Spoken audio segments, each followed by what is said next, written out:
सत साहिब सतगुरुदेव की जय।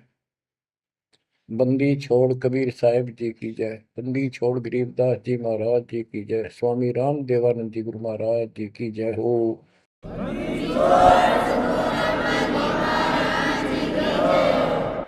सर्व संतों की जय, सर्व भक्तों की जय, धर्मी पुरुषों की जय। श्री काशी धाम की जय, श्री सुडानी धाम की जय, श्री क्रोथा धाम की जय, श्री बरवाड़ा धाम की जय। सत साहिब गरीब नमो नमो सत पुरुष को नमस्कार गुरु के नहीं। सुर नर मुनिजन साधुआ संतों सर्वस नहीं। सतगुरु साहेब संत सब दंडो तुम प्रणाम। आगे पीछे मध्य हुए तिनको जा कुर्बान।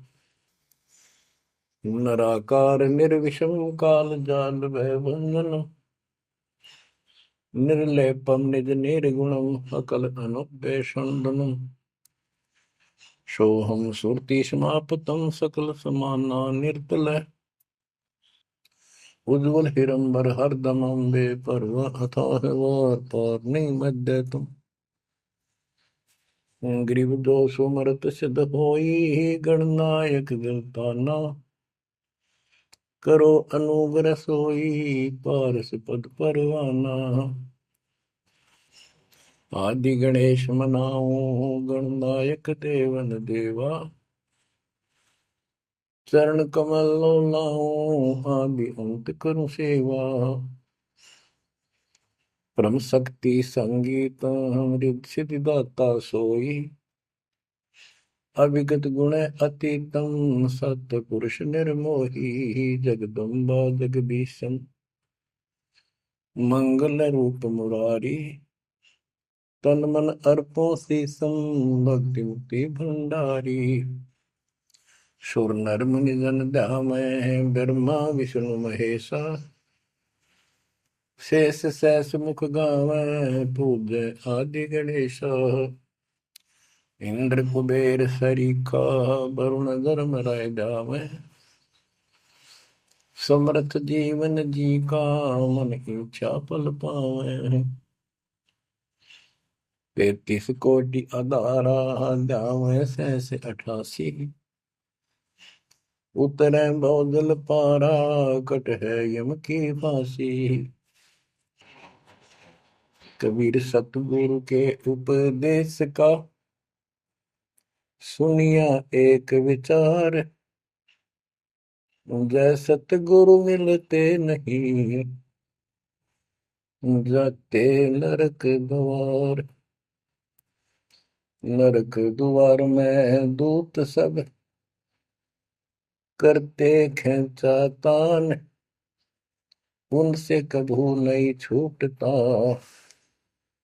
फिरता चारों खाने।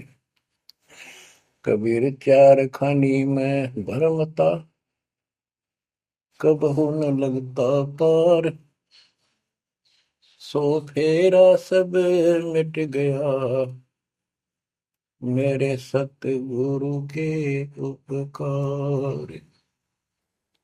जय जय सतगुरु मेरे की। जय जय सतगुरु मेरे की। सदा साहिबी सुख से बसियो। अमरपुरी के डेरे की। जय जय सतगुरु मेरे की। जय जय सतगुरु मेरे की। सदा साहिबी सुख से बसियो। अमरपुरी के डेरे।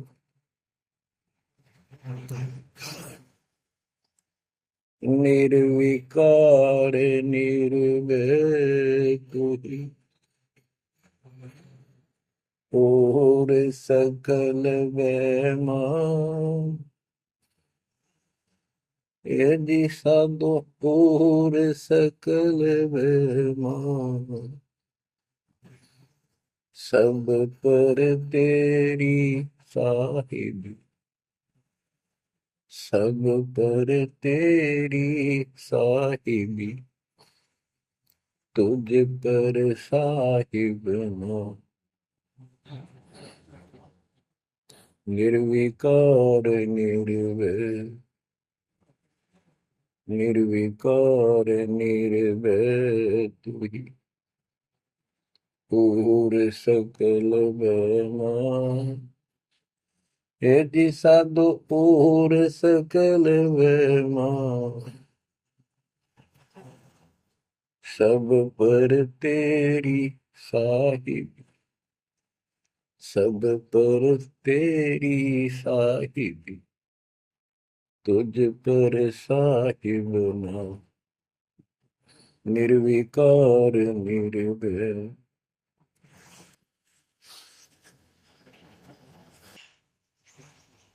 परम पिता परमात्मा कबीर जी की प्यारी आत्माओं,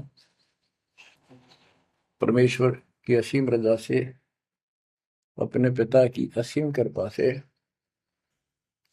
आज इस घोर कलयुग के अंदर अपने को धर्म कर्म करने का प्रॉपर ज्ञान हुआ, विशेष ज्ञान विधिवत, और सच्चा ज्ञान, सच्चा भगवान, सच्ची भक्ति, और आपको पूर्ण सतगुरु प्राप्त हुआ। जो इस गंदे लोक में आकर हम परमात्मा को फिर भुला दिए, भूल गए, भुला दिया हमारे को, भूले नहीं। ये त्रिगुण में माया, रजगुण धर्मा से निकल रहा है गुण, सतगुण विष्णु जी से, तमगुण शंकर जी से हमारे ऊपर इतना जबरदस्त प्रभाव रखता है कि हम सब भूल जाते हैं और इनसे प्रेरित होकर के सारे उल्टे काम करें। ब्रह्मा जी के गुण से या ठाठ बाट की इच्छा होती है, राजपाट की इच्छा होती है, और संतानोत्पत्ति बाई फोर्स कराई जाती है, जीव के वश का नहीं होता। और फिर ममता मोह एक ऐसा रोग लगा रखा है, ये सबता लग जाता है। किसी से 10 दिन ठीक से बात कर ले, उससे मोह हो जा, और अपने परिवार में जन्म लेने वाले बच्चों को से तो होना ही होना, हुआ तो 8% सीने से लगाते हैं उनको। तो होता क्या है, ये काल का आहार तैयार करवाया जाता है। गीता अध्याय 7 श्लोक 12 में कहा है कि अर्जुन, रजगुण तमगुण सतगुण, रजगुण ब्रह्मा, सतगुण विष्णु, तमगुण शिव जी, इन तीनों गुणों के द्वारा जो कुछ भी हो रहा है उसका निमित्त मैं हूं, मैं इनमें नहीं हूं, यानी मैं इनसे अलग हूं, ऊपर हूं। रजगुण ब्रह्मा से उत्पत्ति, सतगुण विष्णु से मोह ममता एक दूसरे में जकड़ देना, सतीथी बोल रहे हैं इसको, अब टिके रहे यहाँ पर, और तमगुण शंकर से संहार। ये है यहाँ का प्रोसीजर। हमारी आंख कतई नहीं खुलती क्योंकि प्रेशर ज्यादा है, इतना दबाव है, जीव की अवस्था नहीं है। आपको इतना ज्ञान सुना दिया और सुना रहे हैं, इस ज्ञान से आपके अंतःकरण में ये फाइनल हो जाएगा एक दिन। क्योंकि बार बार कोई वस्तु सुनते हैं, उसका धीरे धीरे धीरे धीरे असर बनना शुरू होता है। हम बातें सुनते हैं, सत्संग सुनते हैं, विचार मालिक के सुनते हैं, वाणी सुनते हैं, तो एक बार तो कति वैराग आ जाता है कि सचमुच बहुत गलत जगह फंस गए, या कुछ भी अपना लेंगे।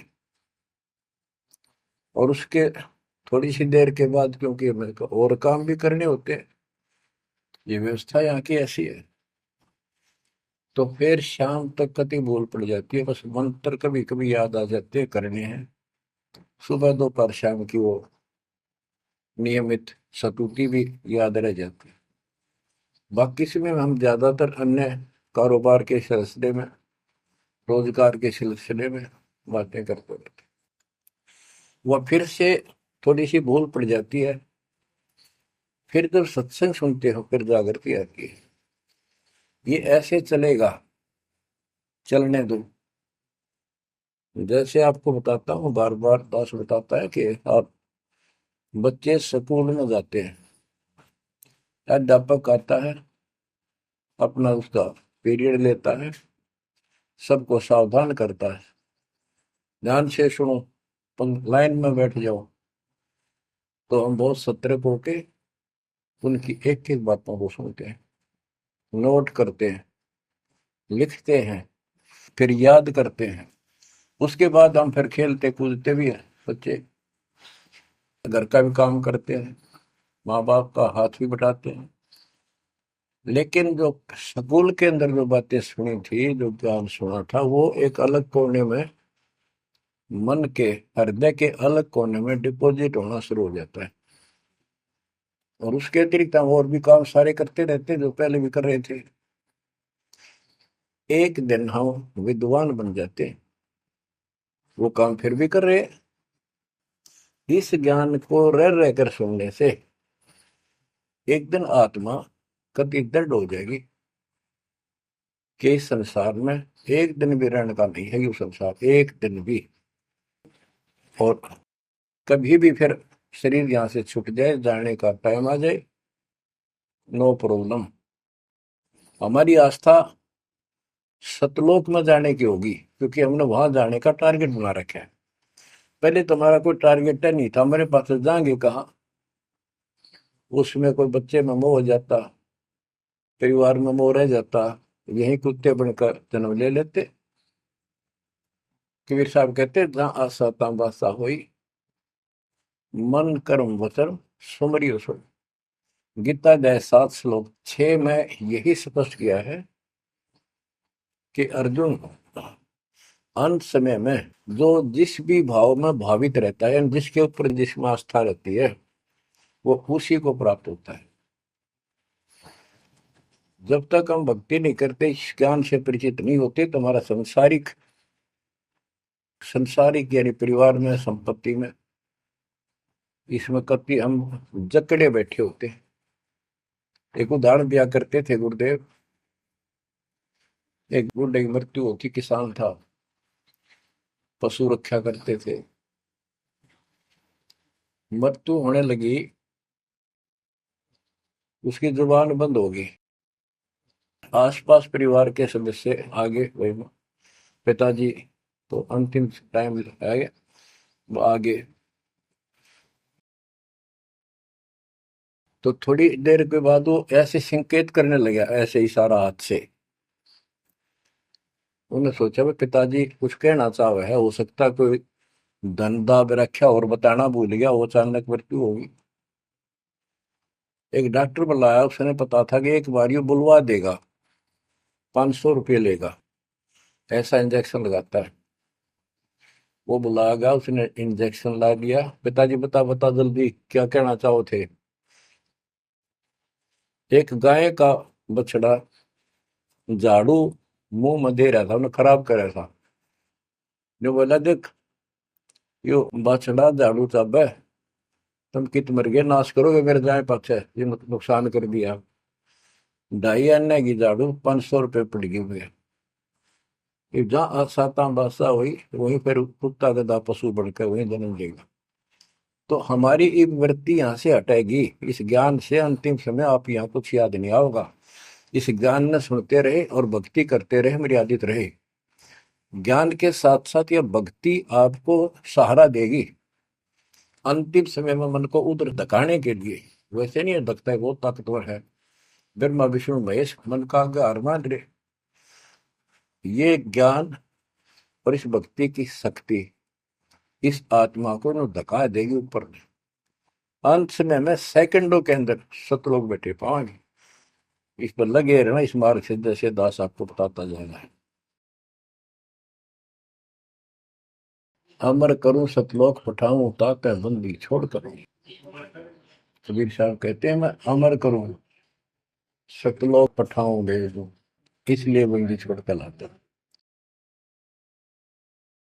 अब यहाँ ये क्यों हो रहा है, क्या हो रहा है, आपको सब पता है।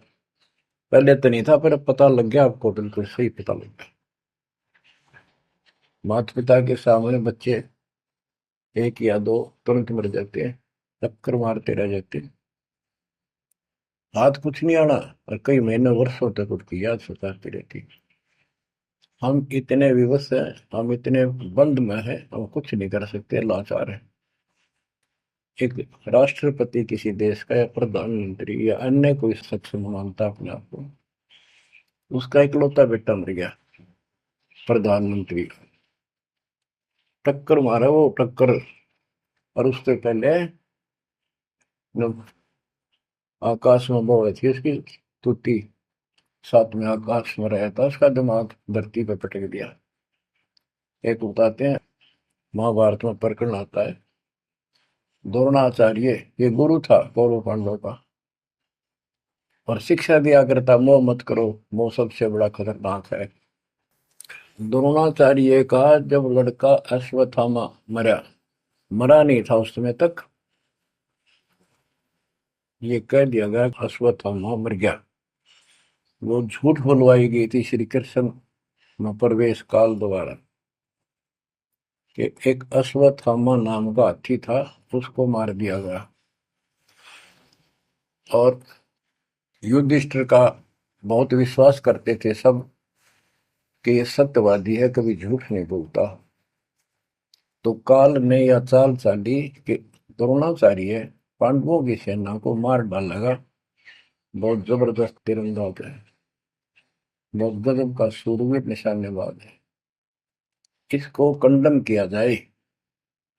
तो उसको कंडम करने का तरीका अपनाया कि इसको एक झूठी खबर फैलाई जाए कि इसको थॉमस का बेटा मर गया युद्ध में, फिर ये पागल हो जाएगा। ऊपर तक दुनिया गीत गाती है, जब लग गया अपने, जब पता लग गया, तो युधिष्ठिर से झूठ बुलवा दिया कि तूने कह दे कि अश्वत्थामा पीते, अश्वत्थामा मर गया, तेरी झूठ भी ना होगी, हाथी मर गया ना, ये हो जाएगा। तो पहले तो युधिष्ठिर माना नहीं, फिर ये कहा कि हाथी मार दिया है, तो झूठ थोड़ी है। झूठ तो थी है, जो थोड़ा, पहले हम छोटे से थे, तो यूं कहते, अरे झूठ बोली तो ना पाप लगेगा, बोला ना, उंगली पर उंगली चढ़ा के बोली थी, ये कौन पाप लगे। यानी ये अपने फार्मूले हैं, पाप तो लगेगा। तो सब ने कहा कि आपका बेटा अश्वत्थामा मर गया, दौड़ना चाहिए। तो बोला नहीं, मेरा बेटा नहीं मर सकता, नहीं मर सकता, उसको मारने की हिम्मत किसी में नहीं है। कि युधिष्ठिर कह देगा तो मैं मान जाऊंगा। तब युधिष्ठिर ने कहा, अश्वत्थामा थे नर व कुंजर, नर तो जोर तो बोल दिया, व कुंजर, भाई हाथी आदमी या हाथी, ये नहीं कह सकता, वो मन मन में बोल दिया। तो यह बात सुनकर अश्वत्थामा आई थे, अश्वत्थामा मारा गया। आगे कड़ा सुना था द्रोणाचार्य, नरवा कुंजर कह गया वो, इतना पागल ने ढाल हो गया, टक्कर मारा, कति कंडम हो गया, उसने हथियार भी नहीं उठा उसने। और पांडवों ने वो गढ़ जीत लिया उस साइड का जहां वो मोर्चा डटे खड़ा था। तो बच्चों, ये मोह इतना जबरदस्त है, जीव के बस का नहीं है। और बनता कुछ नहीं, बचाओ कुछ नहीं। तो इसका बचाओ अब है तो ज्ञान हो, ये ज्ञान जो दास बता रहा है, ये आपके हृदय में जच जा कति, ये कुछ भी अपना नहीं है। 100 की 100 साची है, पर मन मानने तैयार नहीं, आत्मा को दबाए रखा है। ये सब काल आहार हमसे पैदा कराया जाता, जैसे कसाई बकरे पालता है। कसाई बकरे पालता है, उनके लिए चरागाह बनाता है, सुंदर तालाब बनाता है पानी पीने के लिए, उनके लिए छाया, गर्मी, सर्दी, ओलों से बचने के लिए शेड डालता है। पहले झोंपड़ी डाला करती थी, तो उस घास फूस के और लकड़ी, अब तीनों का शेड बनाते, पंखे लगा दिए जाते। और ये समझो कि जैसे कसाई ने 3 पाली रखे हैं नौकर। एक बकरे मोल लाके वहां छोड़ता है, दूसरा उनकी पालन पोषण करता है, और तीसरा उनमें से निकाल के और अपने कटवा देता है, बेच देते हैं, कसाई को सौंप देता है। ये प्रोसीजर है यहाँ पर।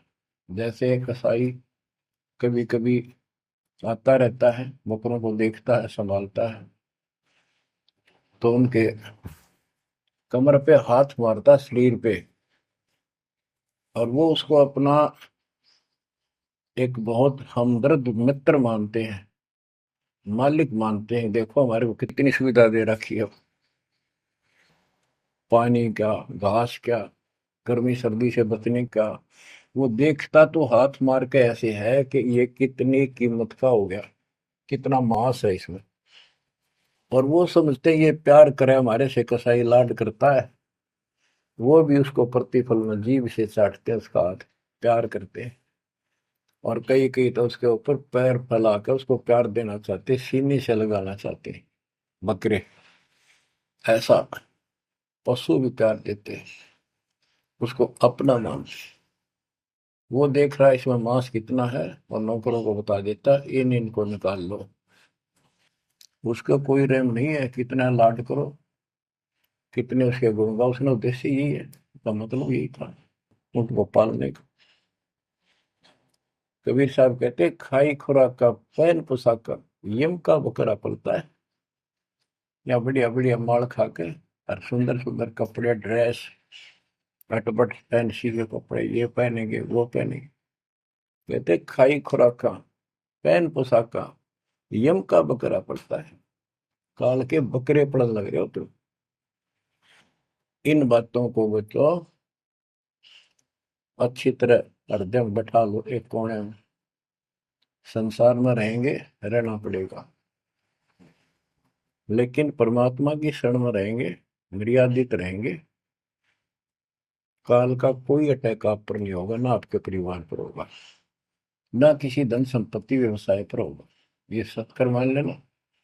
हम मर्यादा को हल्के में ले लेते हैं, और ये हमारे विनाश का कारण होता है। गलती हम करते हैं, कोई काल का ऐसा अटैक आने का समय हो गया और वो नुकसान हो गया, तो भक्ति और छोड़ देते हैं, हो गया सर्वनाश। भक्ति छोड़ दी, भगवान की शरण छोड़ दी, फिर और कहाँ ठिकाना रह गया। कटी पतंग हो गई। कटी पतंग का कोई अस्तित्व नहीं रहता, कुछ देर उड़ जरूर सकती है, अंत में पता नहीं कि कर का पेड़, बबूल के पेड़ में उड़ कर फड़फड़ कर कपाटती है। ऐसे फंसे रह जाओगे तुम इस काल के जाल में, कांटेदार झाड़ियों में, इस गंदे लोग। तो बच्चों इस बात का सख्त ध्यान रखो, यदि आपने यहाँ से निकलना है, मर्यादा ना टूटे। और मर्यादा ये पता नहीं कितने प्रकार से टूट जाती है। जैसे हमने किसी को सेवा दे दी, भाई क्या सेवा कर लो, शुक्रिया दाता का, मजदूरी मिली, खुशी हुई, फिर कह दिया ये त्याग दे, छोड़ दी, दूसरे को दे दी। बता फिर दुख क्यों मानना। फिर दुख मानते, मैं ये समझा, इतना ज्ञान होकर भी तुम ऐसी बातें करते हो, तो शुक्र मनाओ और 100 बार हाथ जोड़ के, भाई बहुत अच्छा गुरुदेव का आदेश है कि भाई सेवा कर लेगा, मुझे भी और सेवा दे दियो कोई, मेरी नीयत से सेवा करने की। अन्ना मिला तो अपना सबर करे, भक्ति करे, सत्संग में जाओ। 100 सेवा है आश्रम में करने वाले को, बहुत सी सेवा होती है। तो एक बात का बंद कर नहीं बैठना चाहिए। ये प्रार्थना आती है, मेरे को कोऑर्डिनेटर की सेवा फेर दियो, ये भी कमजोरी है। जैसे एक डॉक्टर के पास बूढ़ा आदमी गया, कमजोर सा, वृद्धावस्था में अस्थि पिंजर बने जा शरीर का, जाके बता डॉक्टर जी मैं खड़ा होता हूँ तो चक्कर आते हैं, क्या कारण है? डॉक्टर बोला कमजोरी है, वीकनेस ऑफ बॉडी। बोला पिंडी दुख है, पिंडी, पैरों की। डॉक्टर बोला कमजोरी है। फिर वो व्रत बोला जी, मेरे सारा शरीर में भड़कुआ रहती है, यानी सारे शरीर में दर्द सा बना रहता है, चबक चबक नाड़ी करती है। डॉक्टर बोला कमजोरी है।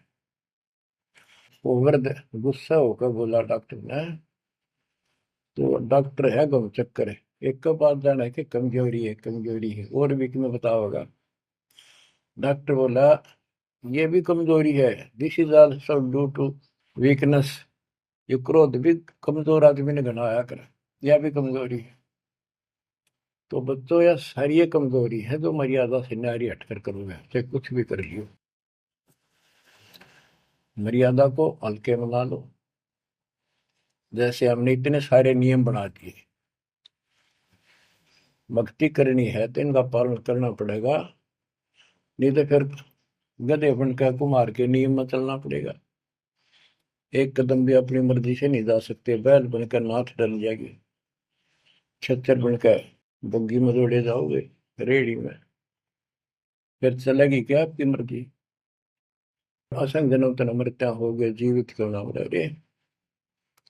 दवा दस दर मद मैल मठ बोरे, बोर ना दे धरे रे। तो बच्चों जीवित मर लो, इन बातों को छाती में धर लो, हृदय में बैठा लो, कति मस्तिष्क में।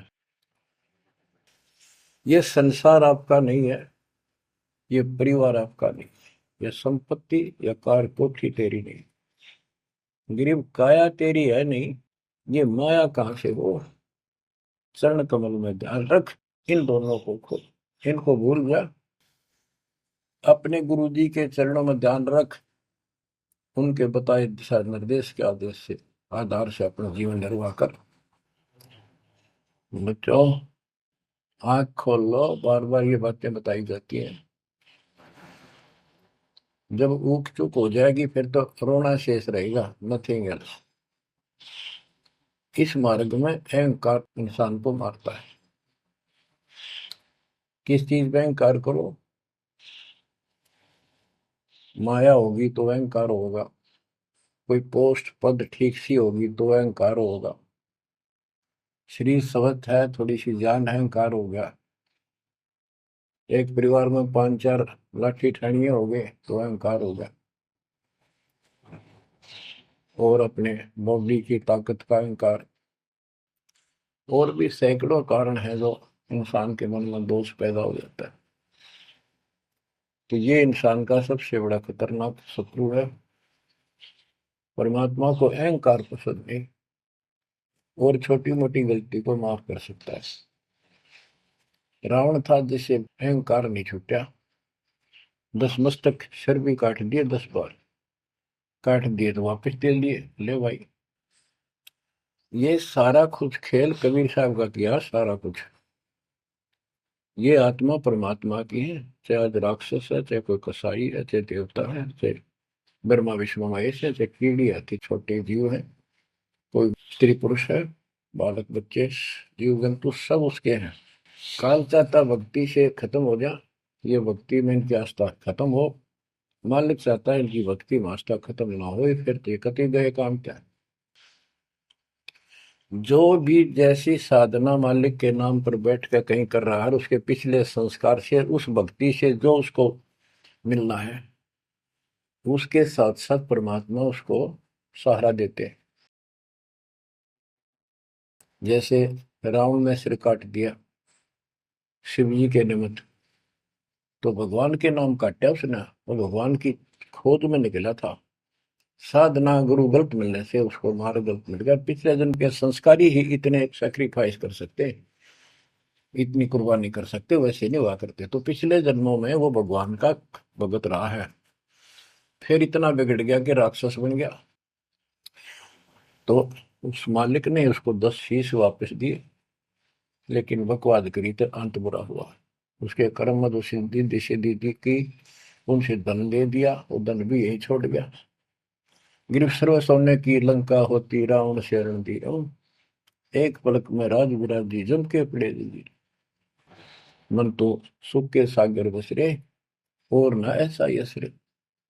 क्या मांगो कुछ थिर न राही, देखत नैन चला जग जाई, एक लख पूत सवा लख नाती, उस रावण का आज दीवान बाती। एक पुत्र मांगते फिरते हैं, एक बेटा देते, हे भगवान बेटा हो गया। बेटियों की तो हम गिनती नहीं करते, बेटा चाहिए बेटा। वो किस लिए उगलछमी पैदा कर रखी थी कि बेटा ना हो, यहाँ तक गति नहीं होगी माँ बाप की, क्योंकि अंत समय में जेठा बेटा, बड़ा पुत्र माँ बाप का अंतिम संस्कार कराए, यानी उसने फूका है, फिर उसकी अस्थि डाल का है, फिर उसकी क्रियाक्रम करावे, तो उसकी गति हो। और जिसका बेटा नहीं, उसकी गति नहीं हो सकती, उसको तो संतान वाला मानते भी को नहीं, मना नहीं करते थे। अब तो ये चांदना होगा, रोशनी होगी, बेटा बेटी है, कितनी मूर्खता का काम था।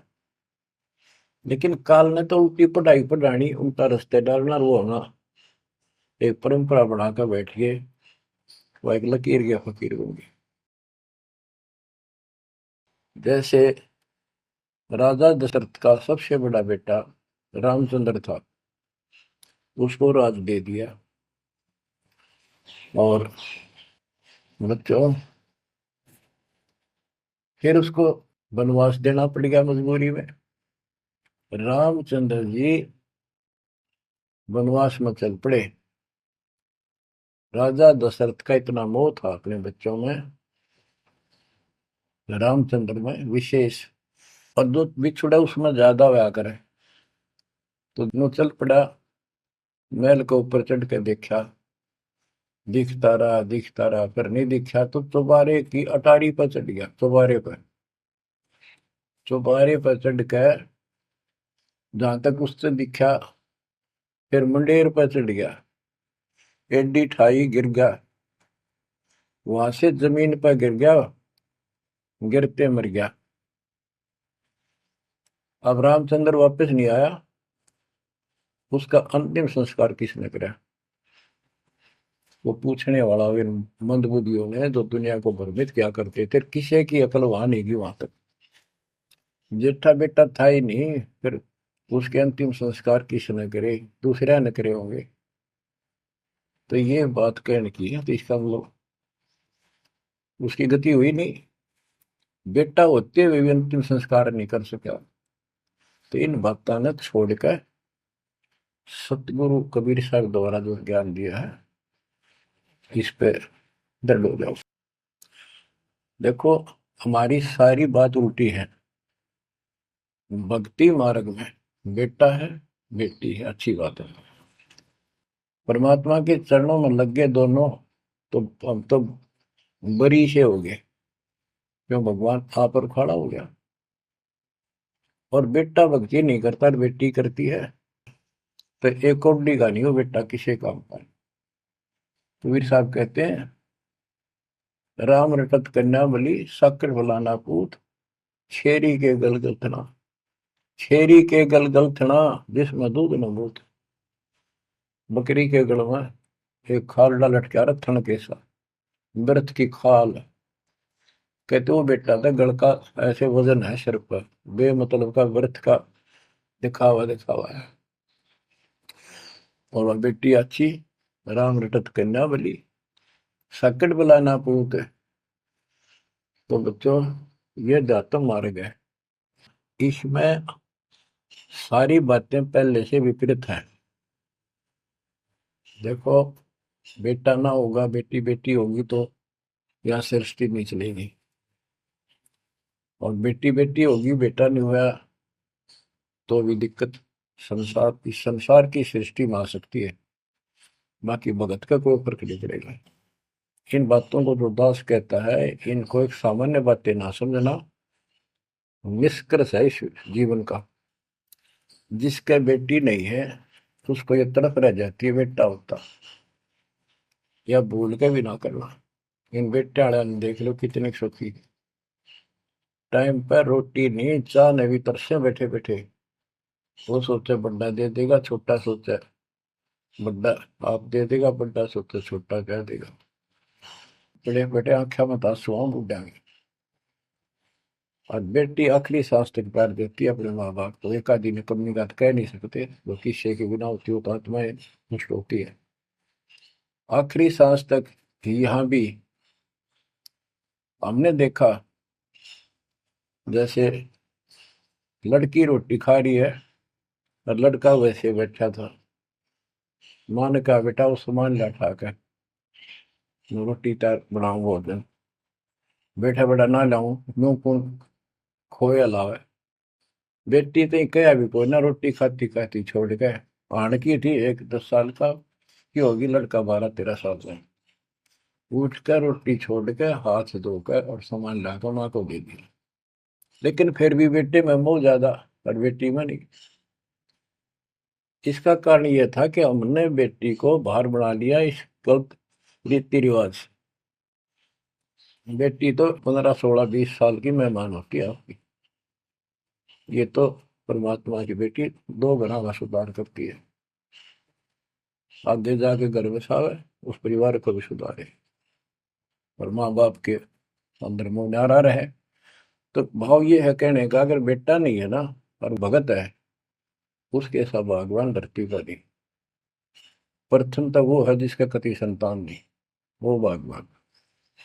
दूसरा वो है जिसका बेटी बेटा ना हो, बेटियां की करके शादी वृद्धावस्था में अपना लेकर मारा जाता है। और बेटी वहां बैठी भी माँ बाप की चिंता करेंगी और कोई ना कोई सुविधा उनको देती रहेगी। और बेटा छाती पर रह के भी खून फूक के जाएंगे। कति साफ दिखाई दे है, इसमें कोई मानो तो ना मानो। लेकिन बेटे भी हैं, ठीक है, और उनमें वो भी भक्ति करो, आप भी करो, कुछ दिन में उनको समझ आ जाएगी। पुत्र वधु भी भगवान से डरने वाली हो जाएंगी, माँ बाप का ध्यान रखें। वैसे कोई विकल्प नहीं इसका। लेकिन इस दुख को हम अच्छा मानते हैं पुत्र ना होने से। हम तो काल ने गधे बना रखे हैं। जितना कष्ट हमें रहे और वजन लग जा रहा है तो हम सीधे चाला और कम हो जाता मानने को नहीं। हमारा तो जैसे एक माई का पुत्र मर गया 15-16 साल का, और भगत थी, टक्कर मारी, रोना पड़े है कि बस की बात है, पाला पोसा ले जाता का। फिर उसने थोड़ा सब्र हुआ जैसे। उस दूसरे जो एक और बिना भगत थे उनके पड़ोस में, जो उनके लड़के की शादी होगी और वह पत्नी थी बदचलन, उनको समझाने की चेष्टा करी कि तू ऐसा ना कर। लेकिन वह तो मानी नहीं, उसने वही फांसी खा ली। अब वह भी मर गई और वो बेटा भी जेल में, और वो सारे जेल में। वो दहेज के कारण, एक बेटा था ऐसे ही, उसने बहू को प्रताड़ित किया दहेज लेने के लिए। गरीब घर की लड़की थी, उसने सुसाइड कर लिया। वैसे सुसाइड करना कोई विकल्प नहीं है, इसे गंदे आदमी को छोड़कर कुमारी रह ले, अपने घर पे बैठ गया। तो उस बेटे के कारण माँ बाप ने भी सजा हुई, बहनों तक भी जेल होगी। इसे बेटे ने के फूका है, ईसा तो पहले मर जाता था अच्छा था। लेकिन हम इस बात को मानने को तैयार नहीं है। ना मानने में जब क्या कर लोगे, काल तक आ गया, मारे जाओ टक्कर। तो कहने का भाव ये है कि इन विचारों से अपने मन को सेट रखो। परमात्मा जो करता है वो सही करता है। जैसे आपको बताते रहते हैं, एक बार हजरत मूसा जी, यहूदी धर्म के प्रवर्तक में, से किसी ने पूछा सत्संगी ने कि आज के दिन सबसे बड़ा इल्म वाला यानी ज्ञानी कौन है। उसने अपने आप को बताया। तो उसका अल्लाह बोला, जिसको खुदा मानते हैं, जिसने कुरान का ज्ञान दिया, बाइबल का दिया। कि मूसा तने ये बात बहुत गलत की, मुझे अच्छा नहीं लगा, तुमने अपने आप को कैसे कह दिया मैं सबसे विद्वान हूँ।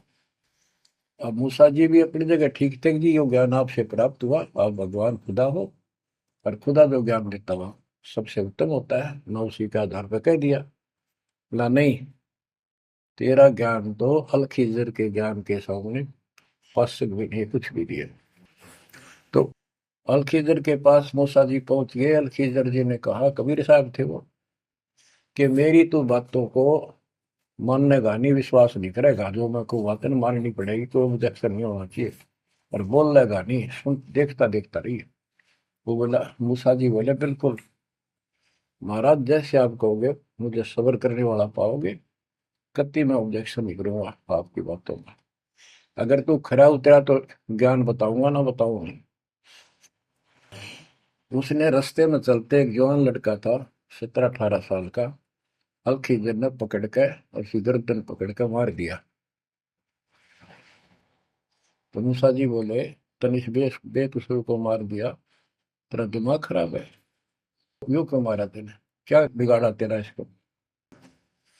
तो अलखिजर बोला, मैंने कहा था मैं जो करूँ तू देखता रहिए, बोलना नहीं है, मेरी क्रिया पे अविश्वास ना करना। मूसा जी ने अपनी गलती मानी, चल पड़ा। ऐसे ऐसे 2-3 और कारण गए, सब में उसने ऐसे ऑब्जेक्शन किया। आखिर में वो बिना हार गया मूसा, कि मैं इस योग्य नहीं, मैं आपकी बातों को अविश्वास करता रहा हूँ। लास्ट बता दिया कि इस क्रिया के बाद तो फिर ऑब्जेक्शन किया तो मैं तेरे से बात नहीं करूंगा, ना पे बताऊंगा। ज्ञान बोला भी ठीक है, उस पर भी हार गया वो। तब अलखिजर बोला, सुन ले, ज्ञान तो तूने बताऊ नहीं, तो वो लड़का क्यों मारा था। वो ऐसा दुष्ट पैदा हो गया था, इसके माँ बाप भगत हैं, और उनको इतना परेशान करता, वह रो रो का टाइम काटते। उसके स्थान पर भगवान ने उनके घर में 50 साल की उम्र में एक बेटी का जन्म दिया। उनका सुखी जीवन रहा। ये प्रमाण है उसके अंदर, बाइबल के अंदर। तो बच्चों, ये सत्कर मान लो, मालिक जो करे उसको सही मानो। ऊक चूक हो भी जाए तो भगवान से दूर ना हो जाना। वो जो करेगा भगवान कभी गलत नहीं करेगा, ये तो आपने मानना ही पड़ेगा। गलत तो हम करे बैठे, हाँ यू काल करवाने लगेगा, पर रोज गलत हुआ है, एक दिन भी तो नहीं। तो बच्चों, परमात्मा की प्रत्येक क्रिया पर विश्वास रख कर चलो तुम। हमने चाहे कितना नुकसान होता दिखे, राज्य करमता राम की रजा दर शीश, दास गरीब दरस परस, तिस बैठे जगदीश। हम अपनी विचारधारा को ऊपर रखा है, जो घिसी पट्टी और बिल्कुल बकवादों से भरी होती है। इस कारण से हम भगवान पे विश्वास, गुरु जी पे विश्वास, और सब क्रियाओं पे विश्वास करके अपने कर्म छोड़ के फिर काल के जाल में फंसे रह जाते। और वहां कुछ है ही नहीं वो तो सारे उल्टे कर्म, बेसिक परंपरा बनावटी है। बच्चों, विश्वास करो अपने बंदी छोड़ पे, विश्वास नहीं करोगे तो मार खाओगे। गरीबदास जी कहते हैं, गरीब सर्जन अर्जुन को सतगुरु मिले, मक्के मदीने माही, 64 लाख का मेल था, दो गन सब ही जाही। गरीब चंडाली के चौक में सतगुरु बैठे आए, 64 लाख गारत गए, दो रहे सतगुरु पाए। गरीब सरजुन अर्जुन ठाहरे, सतगुरु की प्रतीत, सतगुरु यहाँ ना बैठिए, यो द्वारा है नीच। गरीब ऊंच नीच में हम रहे, हांड चाम की दे, सरगुन अर्जुन समझियो, रखियो शब्द सने। बच्चों, सरजुन और अर्जुन नाम के दो मुसलमान थे। इनके नाम तो मुसलमान पद्धति पर थे। परमात्मा मक्का मदीने में गए तो वहां बहुत से चमत्कार किए। इन दोनों आत्माओं को समझ में आई ये बात। फिर ये सारी संगत में वहां मुसलमान थे, 2 वक्त मुसलमान रहे। इन्होंने कहा, वैसे तो काफी थे मुसलमान भी, पर ये विशेष दृढ़ थे, सब नियमों का पालन करने वाले थे। तो इनका नाम बदल के सरजुन और अर्जुन रख दिया। परमेश्वर कबीर जी ने संगत की परीक्षा लेने के लिए एक लीला की। कि ये विश्वास करते हैं या नहीं करते हैं। क्योंकि भक्तों में गुरुदेव के आदेश का भी पालन कम होने लगा था। जैसे एक लड़की थी, जिसको ज्ञान हुआ वो गलत काम करती थी, वैसा थी। अपना जीवन सुधारने के लिए मालिक से ज्ञान सुना, सत्संग मानने लगी, तो संगत वाले उसको धिक्कारने लगे। गुरु जी से बताया, गुरु जी ने सत्संग के माध्यम से कहा, भाई आपने इस चीज से कोई लेना देना नहीं, कोई सत्संग सुनेगा नहीं तो आत्मा कैसे साफ होगी, कपड़े को पानी साबुन लगेगा नहीं, उसका मैल कैसे उतरेगा। फिर भी वो जैसे तैसे अटपट करते रहते हैं। एक दिन मालिक ने परीक्षा ली, एक लड़की उस वैश्या को हाथी पर बैठाया, हाथी किराए पर लिया, हाथ में गंगा जल, सफेद पानी बोतल में भर लिया जैसे शराब हो, लड़की के कंधे पर हाथ रख लिया, सारी काशी में घुमा दिया, साथ में रविदास जी थे। तो जितने भी सबको पता चलता है, लोग देखते गए, शिष्यों को बुला बुला के लाओ, देख हम तो क्या करते, वहां पर वैश्या तक जाती है, दुल्हा कैरेक्टरलेस है। पहले तो हम भगवान क्या करते उसको, इतने सुख दे दिए, जिसमें जान निकली पड़ी थी, टोटा दुखी कर रहा था, शरीर में कष्ट थे, कहीं सुबह का रोटी भी नहीं थी, और इतने ठाठ कर दिए गुने दिनों में। जब तो भगवान थे, आज वो शैतान लगे। ये हमारी कमजोर बुद्धि, जीव बुद्धि की सोच थी। सब परमात्मा को छोड़कर दूसरी साधना करने लग गए। गरीबदास जी कहते, बड़ुआ बड़ुआ सब कहे, कोई ना जाने खोज। क्यों ऐसे किया था उस बालक ने, इसको कोई नहीं समझ सका। दास गरीब कबीर कर्म, बट सर का बोझ। कि वो इतने शिष्य बना लिए थे, उसका भार गुरु पे होता है उनको पार करने का। अब वो सारे निकम्मे हो गए थे, अविश्वास कर रहे थे, मर्यादा का पालन नहीं करते थे, तो एक का झटके में सारे आप पड़ गए, वो भार सारा उतर गया। तो उस समय अर्जुन सर्जुन बाहर गए हुए थे, उनका ड्यूटी लगाई थी, तू जाया करो इन मुसलमानों के मेला में, वहां समझाओ लोगों को। तो मक्का मदीना से ये आए। उस समय सारी लीला हो चुकी थी, और कबीर साहब उनकी परीक्षा के लिए उस दिन भी उस लड़की के घर जा बैठे, वैश्या के आंगन में। अर्जुन सर्जुन को बताया कि गुरुजी तब भाई कति गिर गए, जुल्म कर दिया सरेआम, वैश्या के साथ हाथी में घूम रहे थे, शराब पी रहे थे। अर्जुन सर्जुन को विश्वास नहीं हो रहा था कि ऐसी क्या बात कर रहे हो, ऐसी बात कहने से ही पाप लगता है गुरु जी के प्रति, तुम ये बोल क्या रहे हो। तो एक बोला, मैं अभी देख कर आया हूँ, आज भी वहीं बैठे ना, एक ही ना, तो जा देख ले, देख लो जाके। वो दोनों वहां गए, परमात्मा बैठे थे, लड़की पैर दुबारी, गुरु जी बैठे चारपाई पे, बेटी बैठी नीचे।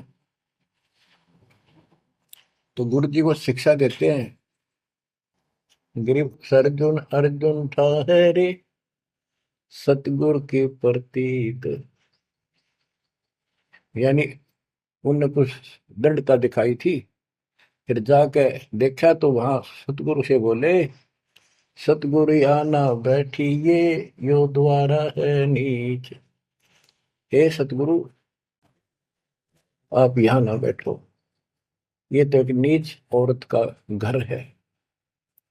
परमात्मा बोले, गरीब ऊंच नीच में हम रहे, ये हाड चाम की दे, तुम्हारी हाड चाम की दे है, इसकी वही। अर्जुन अर्जुन समझियो, रखियो शब्द स्नेह। तुम समझ जाओ, अपनी भक्ति कर लो, जो नाम दिया, इन बातों में कुछ नहीं दे रहा। तुम गुरु को शिक्षा देते हो तो मेरे गुरु हो गए। ऊंच नीच में हम रहे, ये हाड चाम की दे, सरजुन अर्जुन समझियो, रखियो शब्द स्नेह। तो उनकी आंखें जब खुल गई, पैर पकड़ लिए, माफ करो गुरुदेव, मेरे नीच आत्मा है, हमसे बड़ी भूल होगी, क्योंकि वो चाहती उनको भक्ति। फिर परमात्मा ने कहा, बेटा कितनी बात बना लो एकदम, मेरे प्रति वो भाव थारा हो नहीं सकता, तुम्हारे मन में मैल आ चुका है, और ईब मेरे इस शरीर से, गुरु रूप से तुम पार नहीं हो सकते। फिर रोए बुरी तरह जी, फिर उद्धार कैसे होगा? फिर बता कि दिल्ली से 10 मील दूर पश्चिम की ओर किसी गांव में हम फिर आएंगे, हमारा एक भक्त आएगा, उसको दीक्षा देंगे, दीक्षा उससे लेकर तुम कल्याण को प्राप्त होगे। तो वो कहते हैं वहां से चल के वृद्ध अवस्था में हमायूं गांव है खरकोदे के पास, वहां आकर उनके कति वृद्ध हो गए, मालिक की कृपा से वो 200 साल जिए ऊपर से। और फिर गरीबदास जी को परमात्मा मिले 10 साल की उम्र में, उनको दीक्षा का आदेश दिया। तब उसने वहां से दीक्षा लेकर वहीं शरीर छोड़ दिया, छुड़ानी में। उनकी अभी तक हमारे सामने बताओ थे, हम जाने लगे थे कि अब 2-3 साल पहले, 10 साल पहले, या भोरी वाले महाराज आया करते गरीबदास जी, उन्होंने वो मंडी फुड़वा दी। उनके दोनों की यादगार बनी हुई थी, इसलिए फुड़वा दी कि लोग इन पूजन लाग जाए गरीबदास जी को छोड़ के। तो कहने का भाव यह है बच्चों, आंख खोल लो, इन बातों को चिंतरा, गुरु के प्रति कभी अविश्वास नहीं होना चाहिए, और परमात्मा की प्रत्येक क्रिया को शिरोधार्य होना चाहिए। आंख खोल लो, परमात्मा बार बार यह मौका नहीं देगा आपको। समझा है तो सिर दर पाऊं, और नहीं रे ऐसा था। ये संसार समझदा नहीं, कहंदा शाम दोपहरे में, गरीब दास ये वक्त जात है, रोवोगे इस पैरे। भक्ति नहीं करते वो न्यू रोएंगे, गलत साधना कर रहे वो रोएंगे। ये सच्ची भक्ति करके मर्यादित ना रहे तो तुम रोओगे। कभी सीधे हो जाओ, समर्पित हो जाओ, मालिक के चरणों में सदा ध्यान रखो, बुराइयों से बचो, सेवा सुमन दान करो, मर्यादा का निर्वाह करो, मालिक आपको मोक्ष दे। सत्साई।